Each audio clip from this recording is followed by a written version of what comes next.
안녕하세요. 우리 채널 오시기를 환영합니다. 저는 50대 중반의 여성이에요.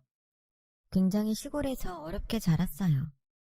부모님은 밭농사와 산에서 버섯 따는 일을 하시느라 늘 바쁘셨어요. 저도 6살 때부터는 엄마를 따라서 버섯도 따고 봄에는 나물도 캤죠. 어릴 때는 그렇게 자연 속에서 사는 게 행복하고 즐거웠는데 친구들이 하나 둘 공부한다고 도시로 떠나고 나니 점점 외로워졌어요. 하지만 저는 집이 어려워서 도시에 가서 공부할 수가 없었어요. 제가 다닌 초등학교 본교는 정말 적은 수의 애들만 있었거든요. 선생님도 4분밖에 없었고요. 안 그래도 학생 수가 적은데 도시로 가는 애가 생길 때면 학교 전체가 우울해졌던 기억이 있네요. 저희 집은 먹고 사는 데에 바빠서 제 교육까지 신경 쓸 여력이 없었고 저도 공부를 그렇게 열심히 하지는 않았어요. 항상 집안일을 도와야 해서 밭일이 바쁠 때는 결석도 많이 했고요. 중학교는 걸어서 20분을 가서 버스를 타고 또 30분은 가는 곳에 있었어요. 그러다 보니 매일 왔다 갔다 하는 것만도 큰 일이었죠. 학교 다니기가 너무 힘들어서 혼자 나가서 사는 애들도 있었어요. 혼자라고는 해도 대부분 친척집에서 살긴 했어요. 저도 몇 번 나가서 살게 해달라고 했지만 때때로 되지 않았어요. 사실 저도 안 될 거라는 건 예상했어요. 그 동네에 친척이 있는 것도 아니었고 어디 가서 신세를 지기도 어려웠으니까요.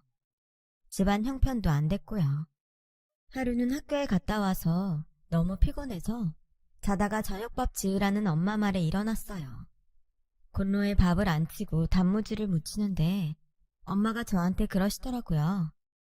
지수가 힘들어도 조금만 버텨. 중학교만 이렇게 다니고 고등학교 때는 엄마가 어떻게 해서라도 너 편하게 학교 다닐 수 있게 해줄게. 정말이야? 나야 너무 좋지. 근데 정말 해줄 수 있어? 우리 집 돈 없잖아. 그래서 엄마가 생각해 놓은 게 있으니까 걱정하지 말고 중학교 졸업할 때까지만 참아. 고등학교는 제대로 다녀야 돼. 그래야 엄마 아빠보다 더 잘 살 수 있어.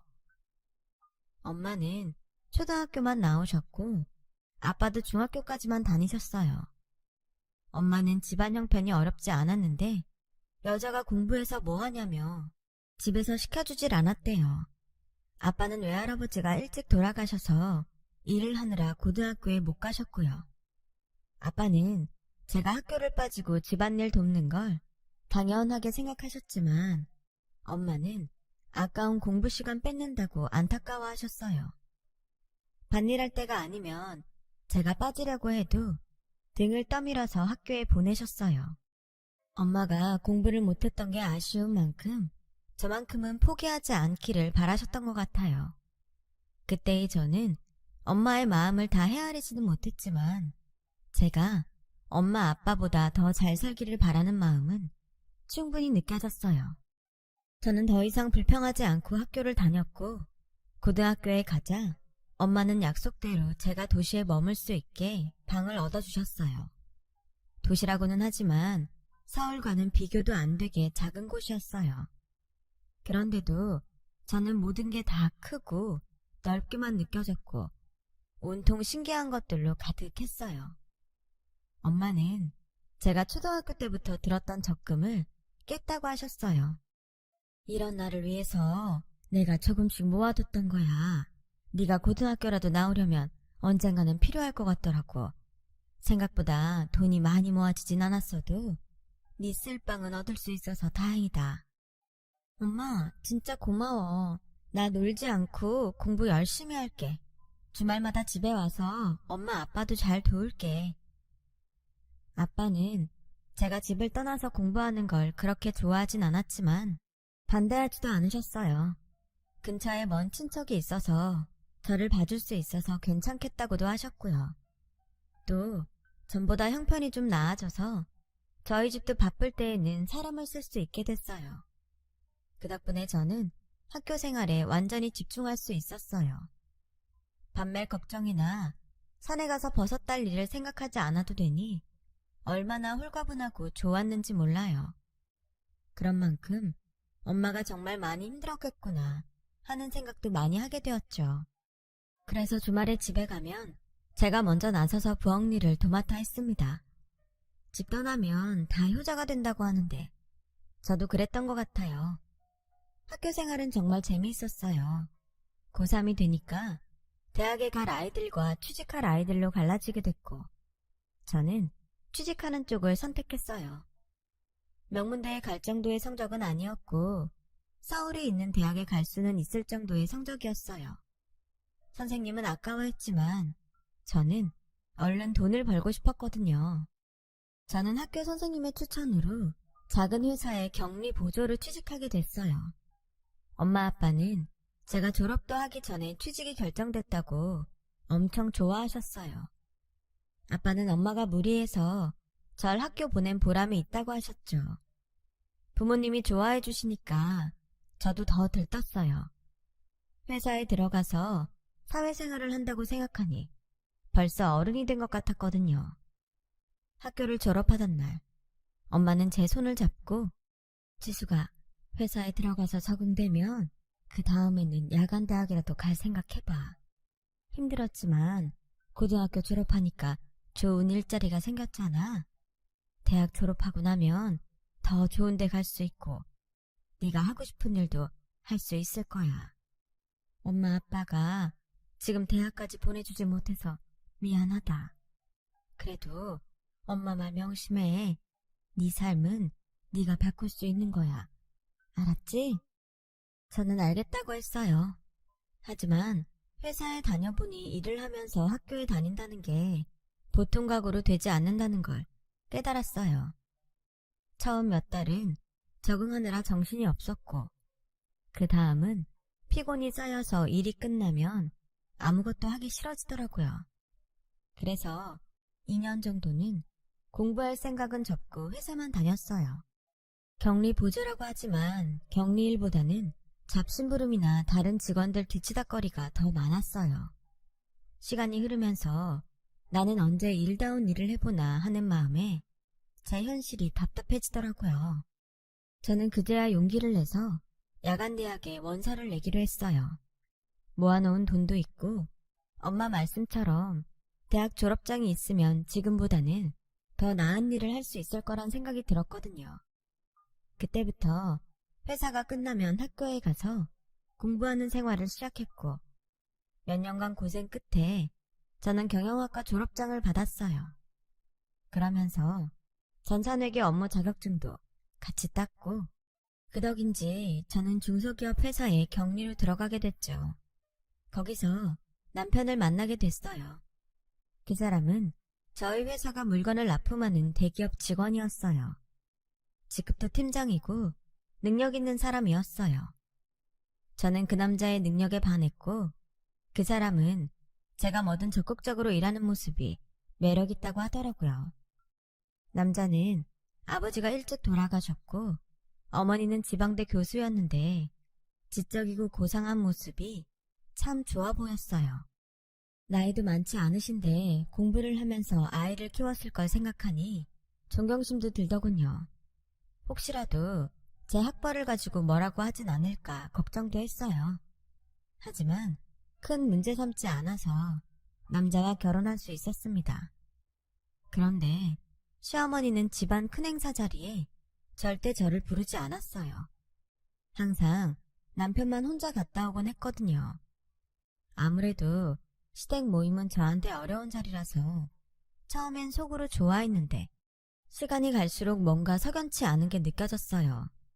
하루는 시어머니가 왜 중요한 행사에 저를 안 부르는지 남편을 붙잡고 꼬치꼬치 캐물었어요. 우리 친척들이 전부 고학력자에 직업도 좋은 사람들이 많거든. 엄마가 비교된다고 중요한 일에는 부르지 말라고 하셨어. 내가 기죽을까봐 신경 써서 그러는 거야? 그런 거면 난 괜찮아. 아무리 내가 모자라도 그래도 당신한테 아내고 며느리인데 중요할 때마다 빠지고 일도 안 하면 다들 뭐라고 하겠어. 라고 하자 남편은 더듬으면서 겨우 하는 말이 그게 사실은 너랑 결혼하는 조건이 그거였어. 집안 중요한 행사에 부르지 않는 거. 그냥 조용히 나하고만 살라는 거였어. 뭐라고? 어떻게 그런 약속을 할 수가 있어? 이건 너무하잖아. 내가 창피하다는 거야? 그리고 그런 일을 왜 말 안 했어? 네가 이럴까봐 말 안 한 거야. 지금도 봐. 너 이렇게 방방 뜰 게 뻔한데 어떻게 말을 하냐? 그것뿐이 아니었어요. 시어머니는 집에 제 친구들도 부르지 말라고 하셨다더라고요. 저랑 친구면 수준도 비슷할 테니 그런 사람들 드나들게 하지 말라고 했다나요? 너무 속이 상했지만 어디 하소연할 데도 없었어요. 친정에 말하면 부모님 마음만 아프실 테고 친구들한테도 창피해서 말을 꺼내지 못했죠. 안 그래도 집들이 때 남편이 친구들은 부르지 말자길래 그것도 제 생각해서 힘들까봐 그런 줄 알았는데 다 이유가 있었던 거예요. 저는 이런 결혼 생활을 해야 되는 건지 며칠 동안 잠도 못 자고 입맛도 없을 만큼 고민했어요. 시어머니가 지금은 나한테 편견이 있어서 저러지만 내가 잘하면 인정해주지 않을까 하는 생각이 들더라고요. 마침 시어머니 생신이 돌아오고 있었어요. 저는 새벽같이 일어나 시장에 가서 싱싱한 재료들을 사다가 정성껏 전을 부치고 잡채와 갈비찜도 만들었어요. 마침 엄마가 보내주신 꿀이 있어서 그것도 포장을 했죠. 전부 보자기에 싸놓고 보니 두 손이 모자랄 지경이었어요. 끙끙대며 그것들을 들고 시댁에 갔더니 저를 본 시어머니 얼굴이 험악해졌어요. 너 지금 여기가 어디라고 오는 거야? 그것들은 다 뭐고? 어머니 오늘 생신이시잖아요. 제가 음식 몇 가지 해봤어요. 그리고 이건 시골에서 온 꿀인데 진짜 좋은 거예요. 아침마다 한 숟갈씩 드시라고 가져왔어요. 시어머니는 제 말이 끝나기도 전에 음식통들과 꿀을 마당으로 끌어내서 집어 던지는 겁니다. 난 내 집에 이런 하찮은 것들 털끝만큼도 못 들여놓는다. 감히 너 따위가 내가 먹을 음식을 만들어? 뭐? 시골에서 온 꿀? 난 백화점에서 수입한 꿀 아니면 쳐다도 안 보는 사람이야. 네가 지금 날 뭘로 보고 이딴 걸 가져온 거냐? 지금 손님들 앞에서 날 망신 주겠다고 작정한 거지? 정말이지 수찬이 얘는 왜 이런 근본 없는 것하고 결혼을 한다고 했나 몰라. 어떻게든 뜯어 말렸어야 되는데 괜히 점쟁이 말에 홀려서는 되도 않는 애를 들어서 이런 꼴을 다 보고 아우 속상해.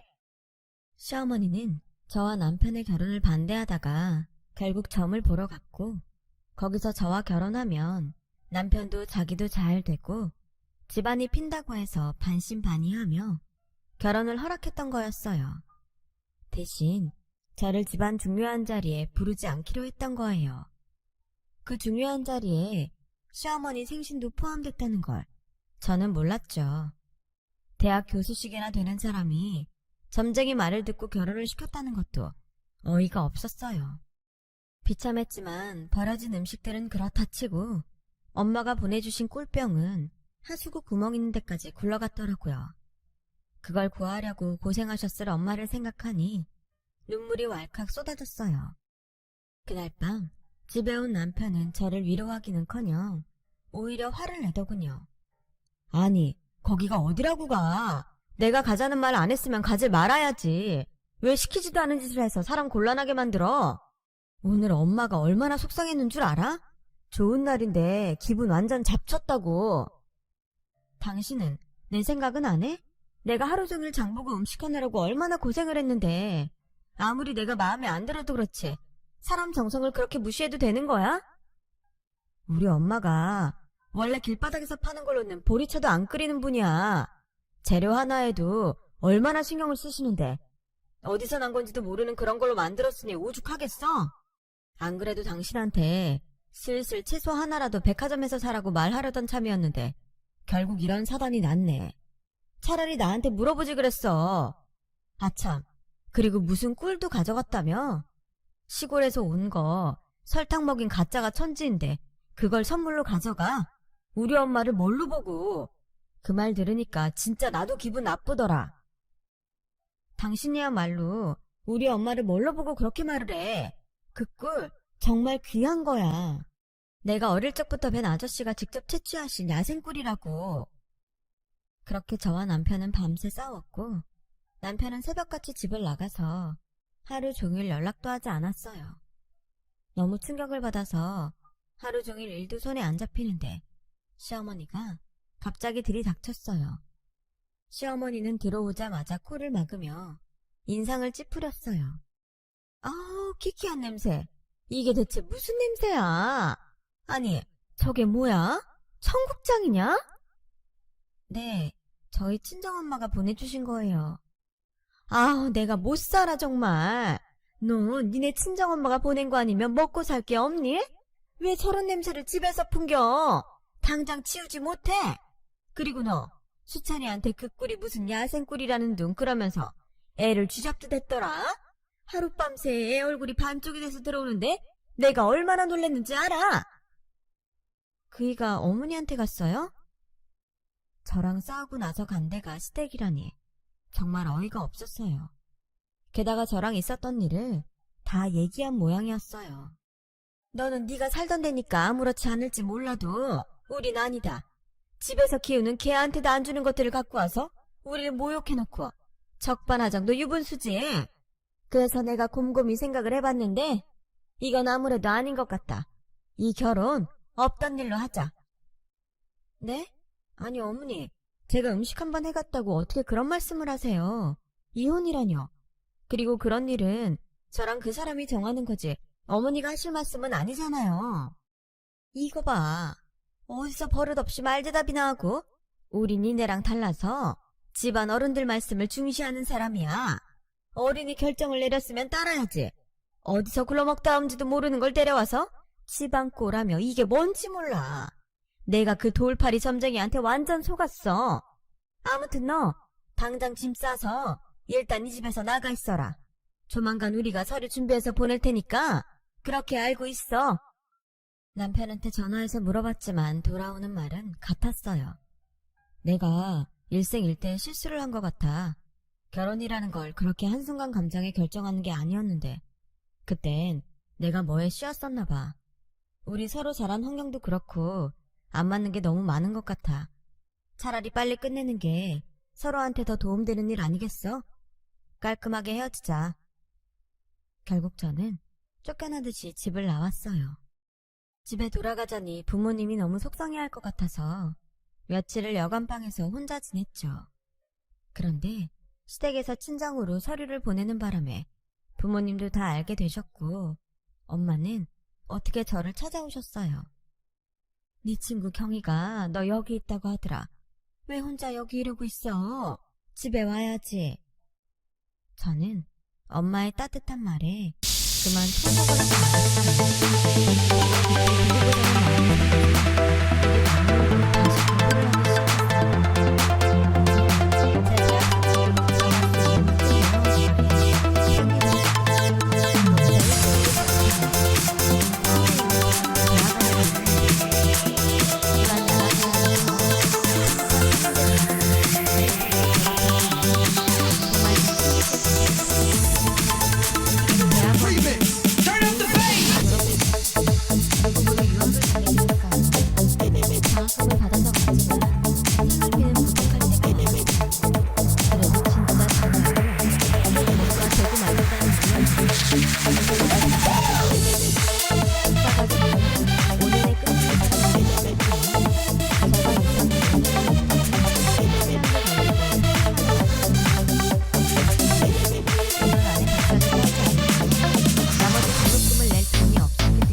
다시 한번 기회 줄 수 없을까? 그렇게 말 좀 해줘. 강수천 씨, 여기가 애들 장난하는 데예요? 면접을 다시 보게 해달라는 억지가 어디 있어요? 끝난 건 어쩔 수 없는 거고 그것도 다 강수천 씨 실력이에요. 자신이 그 정도밖에 안 되는 거니까 자신이나 돌아보세요. 이러지 말고 한 번만 봐줘. 아는 사람 좋다는 게 뭐야? 나 이 기회를 얼마나 기다리고 있었는데 이대로 끝낼 수는 없어. 저희도 강수천 씨 편의만 봐드릴 수 없습니다. 그러면 다른 사람들하고 형평성이 어긋나잖아요. 자꾸 이러면 청탁으로 알고 보고할게요. 라고 하자 전 남편은 그제야 물러났어요.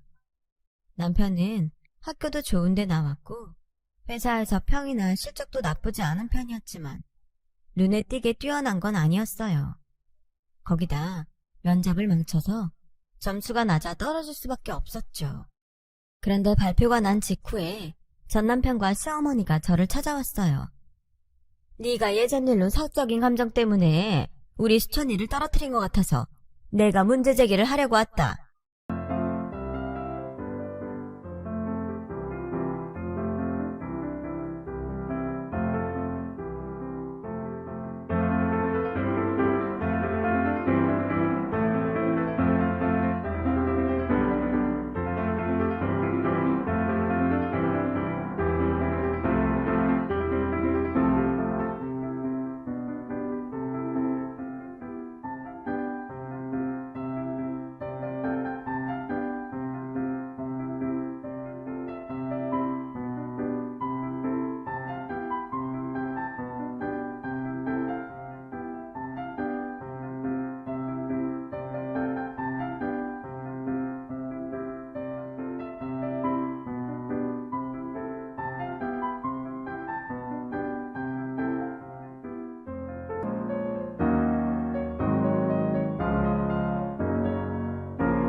안녕하세요.